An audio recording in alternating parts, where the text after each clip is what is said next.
السلام علیکم ورحمۃ اللہ وبرکاتہ۔ الحمد للہ رب العالمین والصلاة والسلام علی رسولہ الکریم، اما بعد۔ پیارے سامعین، درس توحید کے اس پروگرام میں آپ کا استقبال ہے۔ پیارے سامعین، درس توحید کے اس پروگرام کے لیے میں نے جس کتاب کا انتخاب کیا ہے، یا جس کتاب کو میں اپنے سامنے رکھ کر اپنے سامنے رکھ کر آپ سے مخاطب ہوں گا، وہ شیخ الاسلام محمد بن عبد الوہاب رحمہ اللہ کی عظیم فائدے کی حامل کتاب اور انتہائی اہمیت کی حامل کتاب کتاب التوحید ہے۔ انشاءاللہ اسی کتاب سے میں آپ کے سامنے عقیدے کی اہمیت کیا ہے، اور اسی طریقے سے توحید کو خراب کرنے والی کون کون سی چیزیں ہیں، اور ایسے ہی اللہ تبارک و تعالیٰ نے ہمیں کس مقصد کے لیے پیدا کیا ہے، ان تمام پہلوؤں پر گفتگو انشاءاللہ میں اسی کتاب سے آپ کے سامنے پیش کرنے کی کوشش کروں گا۔ پیارے سامعین، اس سے پہلے قبل اس کے کہ میں شیخ الاسلام محمد بن عبد الوہاب رحمہ اللہ کے بارے میں کچھ ذکر کروں، اسی طریقے سے ان کی یہ کتاب التوحید کے بارے میں کچھ تمہیدی کلمات ذکر کروں، اس سے پہلے بہتر ہوگا کہ اگر ہم عقیدہ توحید کی اہمیت کو جان لیں کہ یہ توحید کتنی عظیم الشان چیز ہے، کتنی اہمیت کی حامل چیز ہے۔ یہ توحید اللہ رب العالمین کی کتنی عظیم ترین نعمت ہے کہ ایک انسان اس دنیا کے اندر یا آخرت کے اندر عقیدہ توحید کو اپنائے بغیر کامیاب نہیں ہو سکتا ہے، سرخرو نہیں ہو سکتا ہے۔ ایک انسان اس دنیا کے اندر اور آخرت میں عقیدہ توحید کو اپنائے بغیر سرخرو نہیں ہو سکتا ہے کسی بھی شکل میں۔ سب سے پہلے ہم یہ جانتے ہیں کہ لفظ توحید کا معنی ڈکشنری میں کیا ہوتا ہے، توحید کسے کہتے ہیں۔ ڈکشنری میں اگر ہم اس لفظ کا معنی ڈھونڈیں تو کیا ملے گا؟ لفظ توحید کا معنی ہوتا ہے وحد یوحد توحیدا،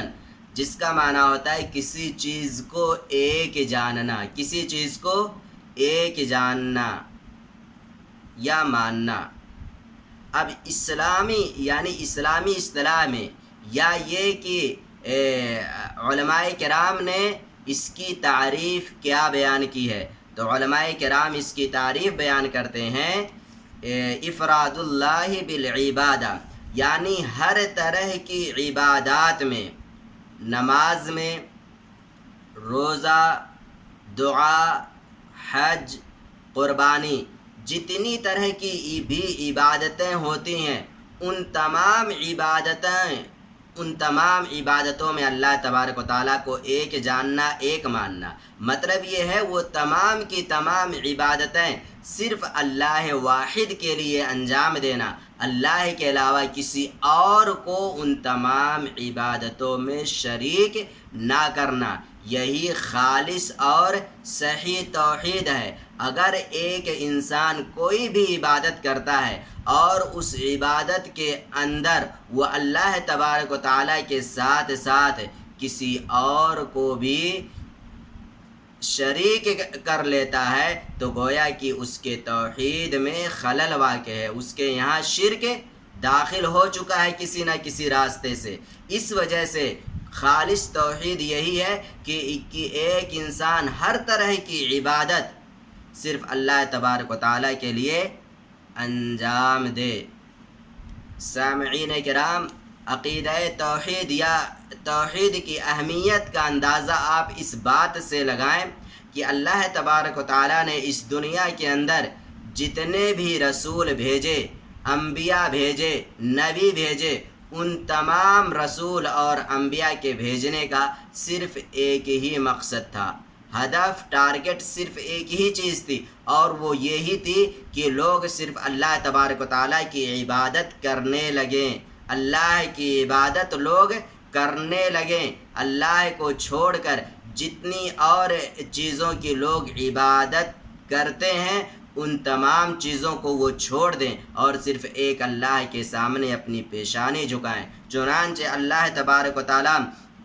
ارشاد فرماتا ہے وَلَقَدْ بَعَثْنَا فِي كُلِّ أُمَّةٍ رَسُولًا أَنِ اعْبُدُوا اللَّهَ وَاجْتَنِبُوا الطَّاغُوتَ سورۃ النحل آیت نمبر 36۔ اللہ تبارک و تعالیٰ کہتا ہے اور ہم نے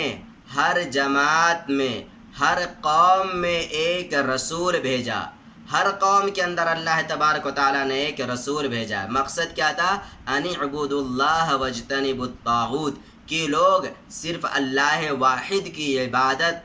کی طرف پلٹ آئیں، صرف اسی کے سامنے اپنی پیشانی جھکائیں، صرف اسی کے سامنے اپنا ہاتھ پھیلائیں۔ واجتنبوا الطاغوت، اور اللہ کے علاوہ جتنے طاغوت ہیں، چاہے وہ پتھر کے بنائے گئے ہوں، چاہے وہ درخت کی شکل میں ہو، چاہے وہ ان انسانوں کی شکل میں ہوں جو اللہ تبارک و تعالیٰ کی تعلیمات سے ہٹ چکے ہیں، ان تمام چیزوں کو طاغوت کہا جاتا ہے۔ تو اللہ نے کہا کہ لوگ طاغوت کو چھوڑ دیں اور صرف اللہ تبارک و تعالیٰ کی عبادت کی طرف لوٹ آئیں۔ اسی لیے میں نے ہر قوم، ہر گروہ، ہر جماعت کے اندر نبی اور رسول بھیجا ہے۔ پیارے سامعین، انسان کو اللہ تبارک و تعالیٰ نے اس دنیا کے اندر پیدا کیا ہے، اور اللہ تبارک و تعالیٰ نے پیدائش کا، پیدا کرنے کا مقصد بھی بیان کیا ہے کہ اے انسانوں، ہم نے تمہیں دنیا کے اندر کس چیز کے لیے پیدا کیا ہے، کس مقصد کے لیے پیدا کیا ہے۔ اللہ تبارک و تعالیٰ ارشاد فرماتا ہے وَمَا خَلَقْتُ الْجِنَّ وَالْإِنسَ إِلَّا لِيَعْبُدُونَ، کہ میں نے جنات اور انسان، ان دونوں مخلوقات کو کسی بھی چیز کے لیے نہیں سوائے الا لیعبدون، میری وہ عبادت کریں۔ یعنی انسان اور جنات کو میں نے اس دنیا کے اندر جس مقصد کے لیے بھیجا ہے، اللہ تبارک و تعالیٰ نے اس مقصد کو واضح کر دیا ہے، اور وہ مقصد یہ ہے کہ یہ لوگ میری عبادت کریں۔ پیارے سامعین، اس دنیا کے اندر سکون، اطمینان، عزت، اسی طریقے سے اتحاد و اتفاق اور اجتماعیت، یہ تمام کی تمام چیزیں صرف ایک ہی چیز کو اپنا کر حاصل کی جا سکتی ہیں، اور وہ چیز ہے کہ عقیدہ توحید کو ہم اپنا لیں۔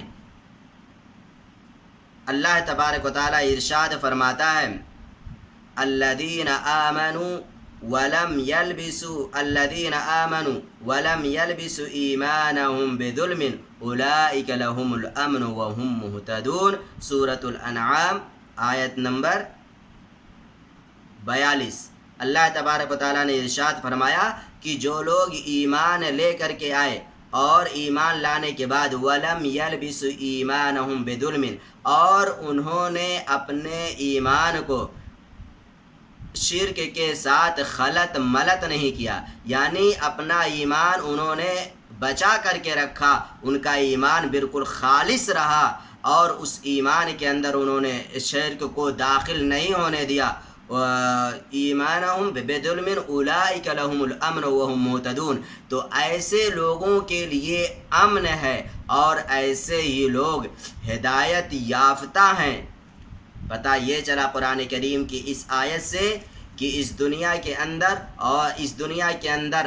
امن قائم کرنے والی صرف ایک ہی چیز ہے، شیء واحد جو ہے، صرف ایک ہی چیز، وہ یہ ہے کہ لوگ عقیدہ توحید کو اپنا لیں، توحید کی جو تعلیمات ہیں اس پر عمل پیرا ہو جائیں، تبھی جا کر امن اور سکون قائم ہو سکتا ہے۔ اس کے بغیر انسان کتنی بھی کوشش کر لے، محنت کر لے، لیکن اگر عقیدے کے اندر خرابی ہے، انسان اللہ کو چھوڑ کر کسی اور کی عبادت کرتا ہے، تو ایسی صورت میں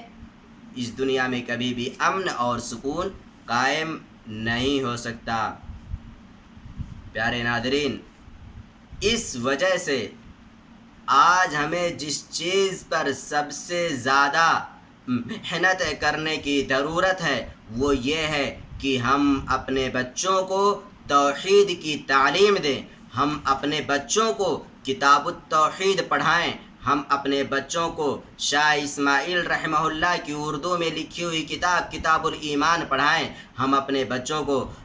شیخ الاسلام محمد بن عبد الوہاب رحمۃ اللہ علیہ کی لکھی ہوئی کتاب الاصول الثلاثہ لازمی طور پر پڑھائیں، کیونکہ یہ 3 کتابیں عقیدے کے باب میں ایسی ہیں کہ انسان اگر ان تینوں کتابوں کو پڑھ لے اور ان تینوں کتابوں کے اندر جو پیغام ہے اس پر عمل کر لے تو ایسی صورت میں اس کا عقیدہ ٹھوس ہو جائے گا، مضبوط ہو جائے گا۔ آج صورتحال یہ ہے کہ ہمارا عقیدہ جس حساب سے ٹھیک اور درست ہونا چاہیے، عقیدے کی جو تعلیمات ہمارے پاس ہونا چاہیے یا ہمارے بچوں کے پاس ہونی چاہیے وہ تعلیمات نہیں ہیں، جس کی وجہ سے آج ہمارے بچے بھٹک رہے ہیں، کبھی کسی دھرم کی طرف چلے جاتے، کبھی کسی اور دھرم کی طرف، عیسائیت کی طرف، اسی طرح اور بھی جو دھرم ہے اس دنیا کے اندر ان کی طرف ہمارے بچے مائل ہو جاتے ہیں، فکری اعتبار سے ان کا رجحان بالکل بدل جاتا ہے اسلام کے تعلق سے، اس وجہ سے کیونکہ ان کا عقیدہ مضبوط نہیں ہوتا ہے۔ اس وجہ سے سب سے لازم چیز ایک مسلمان کے لیے یہ ہے کہ وہ اپنے بچے کے عقیدے کو ٹھوس کر دے، یہاں تک کہ وہ اس دنیا کے کسی بھی کونے میں جائے لیکن اس کے عقیدے پر اس دنیا کی کوئی بھی طاقت اپنا اثر نہ ڈال سکے، یہ ہمارے اوپر لازم اور واجب ہے۔ اللہ تبارک و تعالیٰ کل قیامت کے دن ہم سے اس کے بارے میں پوچھے گا، اگر ہم نے اپنے بچوں کے عقیدے کی اصلاح نہیں کی، انہیں عقیدے کی تعلیم نہیں دی، تو خلاصہ کلام یہی نکلا کہ عقیدے کے بغیر پیارے ناظرین نہ تو اس دنیا کے اندر ہم کامیاب ہو سکتے ہیں اور نہ آخرت کے اندر کامیاب ہو سکتے ہیں۔ اللہ تبارک و تعالیٰ ہم تمام لوگوں کو عقیدہ توحید کی جو تعلیمات ہیں، کتاب و سنت کی جو تعلیمات ہیں اس پر عمل کرنے کی توفیق دے، آمین۔ اور اسی طریقے سے عقیدہ توحید یا توحید ہم سے جن چیزوں کا مطالبہ کرتا ہے ان پر ہم عمل پیرا ہو جائیں، آمین۔ السلام علیکم رحمۃ اللہ وبرکاتہ۔